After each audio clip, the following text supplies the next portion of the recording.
The Cleveland Browns are at home this week taking on the rested Tampa Bay Buccaneers, who are hoping their European vacation leads to a better follow-up than the one we saw on the big screen back in the day. At the 25, to the 20, it's Julio Jones to the 10, 5, touchdown Tampa Bay! You can look at this matchup two ways. Browns are 3-7 and face a Bucs team alone in first. It's week 12. Tom Brady is 45 and he only has 2 INTs while averaging 280 yards passing per game.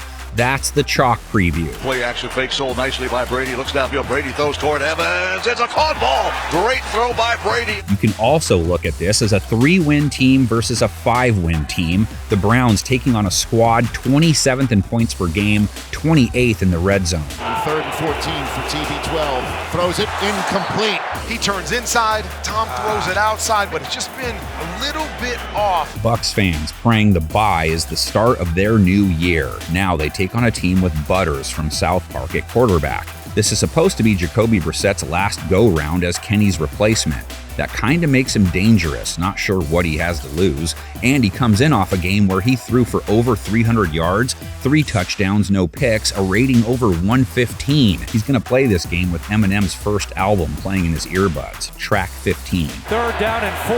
Brissett taking a shot down the sideline. Cooper has it! Brissett only got sacked once in week 11. Will he have that much time against Tampa Bay's pass rush? Cleveland's line has given up a 29% pressure rate, which is on the high side.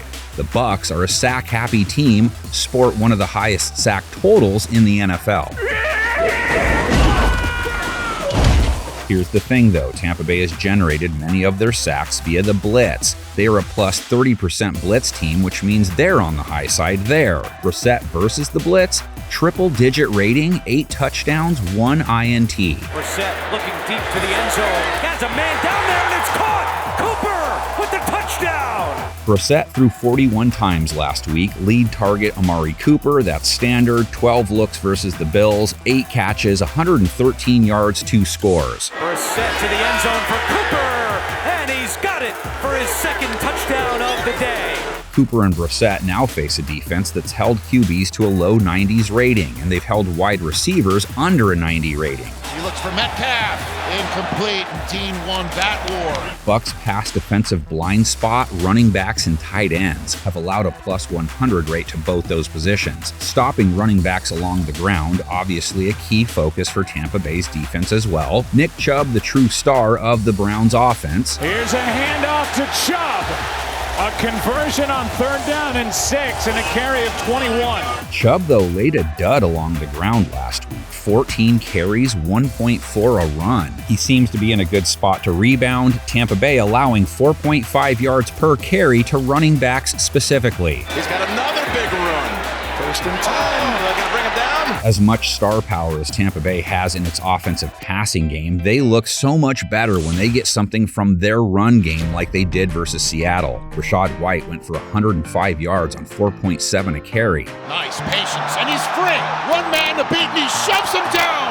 He just threw Diggs out of the club here in Munich. Tampa Bay has a tendency to bail on its ground game if it's not working early. They could get it going against Cleveland unless they correct some run D deficiencies. They gave up 5.2 a carry to the Bills, 4.8 to Devin Singletary. Singletary up the middle, at the 10, 5, and down at the 4. If White or Fournette can put Cleveland's defense on its heels, obviously that makes Tom Brady, Chris Godwin, and Mike Evans even tougher to deal with. The trio isn't rocking it like Nirvana or the Beasties, but the Browns secondary isn't taking on the Hanson brothers either. Brady looks the other way, and it's a touchdown, Chris Godwin. What about Myles Garrett's chances of disrupting Brady's flow? First, Brady has taken very few sacks. He's faced the least pressure of anyone in the league. Brady play fake all kinds of time, and he finally finds his tight end Otten. Fire the Cannons wants the dog pound to know this is not because they have a good O-line. In some circles, those stats are due to Brady throwing the ball as quick as he can after the snap. So how quick can Garrett get there? He picked up a sack last week, has 1+ in 4 of his last 5. Garrett is coming. Allen goes down. Myles Garrett with with the sack. The Browns sacked Josh Allen twice, but only hit him 4 times. In turn, they gave up a 100+ rating to him, no picks. Allen, he's got Gabe Davis for a catch. Bottom line, 3-win team versus 5-win team, the gap ain't that big. You got the comment section with analysis and scores. We've got the ladder for the screen.